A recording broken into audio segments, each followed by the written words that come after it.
Hey everybody, hope you're all having a great summer. Just some exciting news. We do have a tentative agreement on the contract for the 25, 26, and 26, 27 school year. So I'm going to go through everything as detailed and as quick as I can, just so you can get a good scope of all the things that were negotiated for on this round. So on your screen there is the list of the negotiation team. I want to thank them for all the work that they put in.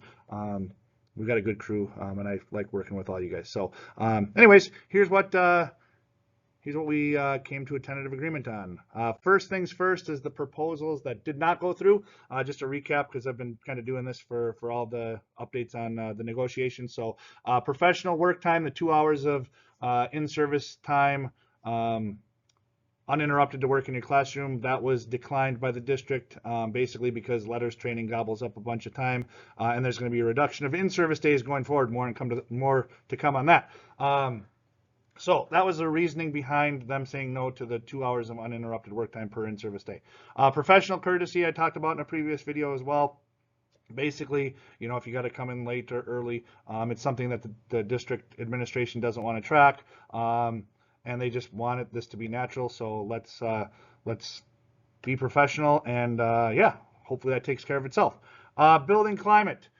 Building climate, obviously, it's boiling in some people's rooms, and it's not a whole lot of fun sometimes without air conditioning, or sometimes in some cases it's cold in teachers' rooms. So this has been brought up. The district obviously has a concern if we start putting little heaters in everybody's room, that it's a safety concern and a for fire hazard and other. It's obviously financial. Big financial thing if we got to go reworking the whole system. So they said no, but the concerns have been communicated and they are working on it to try to make our lives better. So I think we kind of knew that this one wasn't going to get approved, but the nice thing is that bottom bullet is being worked on. So in terms of the other things that didn't go through, the length of day, we were hoping potentially to not have evening conferences after a school day. The district still has a desire for that, and basically wants to have evening conferences on a school day. So that one did not go through. Neither did personal leave to sick leave. We proposed that, potentially if you got some unused days, to take it from personal to sick, to allow that banking to happen a little quicker. But the district believes that with paid FMLA and the sick bank, there's enough time that's offered for staff. Additionally, it's just more on payroll if, we have to, say, hey, move these over here, and it just causes more work for central admin. So that was the reasoning for that one being denied. The next one, emergency leave to include daycare closures. This is one of those you learn something new every day kind of thing. Apparently ESST covers daycare closures. So in the event of any of you guys, having a short notice daycare closure, you can use your ESST time for that. You don't have to use a personal day. So that one was like, oh, okay, I didn't know that either. So that's why that one got declined. The district had proposed a potential pause on our sick leave bank because of all the different paid FMLA and different things that are going through this at the state level, starting next January and stuff going forward. The district wanted to pause our sick bank because of the increased days that teachers could potentially be out. We said no, basically because we haven't seen the new system work yet. Yeah, so without knowing how it works, we were uncomfortable with saying we're going to just pause our sick leave bank. So sick leave bank is still in, despite the district wanting to pause it. HRA contributions for opting out of insurance. I don't know if this one was rescinded or was denied, but it could violate different ACA requirements. So basically, that's not an option right now. So that one was originally proposed, but it's not going anywhere this go around because we don't know if it's legal. So the agreed upon items, some of them are huge and some of them are not real huge. So one of the things that we did come to an agreement upon was the percentage of staff only factoring in the staff that requires sub. Okay, so if a teacher or a staff member that doesn't need a sub calls in sick, that doesn't go against our percentage of staff out. So basically, not going forward, staff requiring subs are going to use ASOP to put in for their sub, and staff not requiring subs are going to use Time Tracker. I'm sure I'll make a video about that and how to put that in there in the fall next year. So keep an eye on that one. It'll be riveting. ECFE SR sub pay. Basically, these members in our bargaining unit are now going to get the same incentive as other district employees when they sub. So that's kind of nice.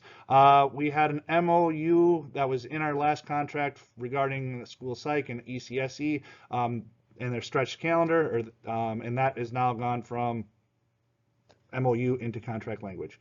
There was also an MOU extension for special education discussion sessions and an MOU extension for the ADSIS positions, removing dates and names.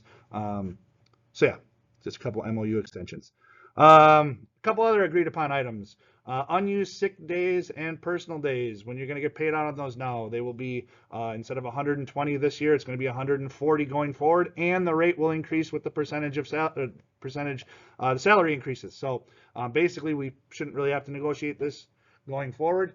Sorry, a bird just ran into my window. So as we get, 2, 3, 5, 8, 9, 10% increases going forward, our payout will increase going forward as well with the salary increase percentage. So that's kind of a nice little thing. Sub-language for specialists.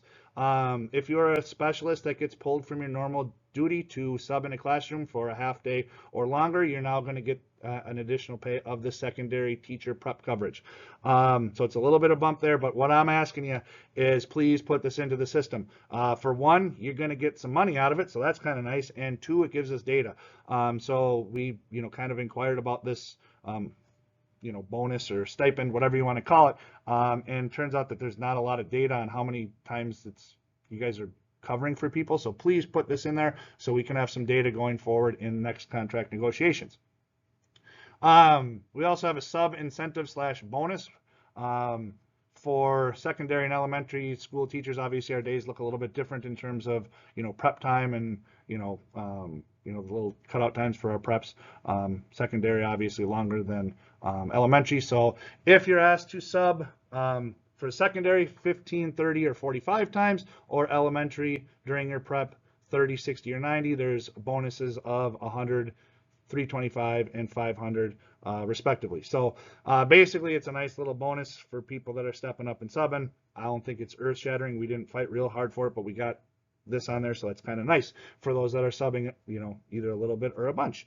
So that will be paid out at the end of the year once it's basically determined how much you subbed, and you would get the largest amount. If you sub 45 times for secondary teachers, you don't get the 150, 325, and 500. You just get the 500. So that's how that one works.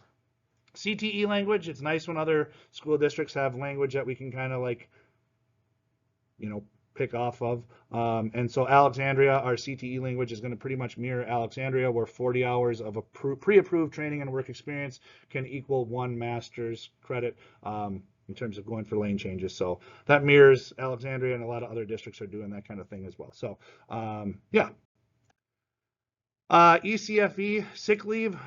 Basically, there was a little blip in the wording where ECFE teachers could start every year at 0 sick days. So that loophole got fixed, and no argument from the district end on that one either. Same thing with ECFE, leave of absence for military leave. That wasn't in the contract, now it is. So again, that's a good thing. District proposed online learning, which allows for the option of online teaching going forward. This is going to be either in person, like if you're teaching in college in the schools, which I just kind of spoiled number 3 there.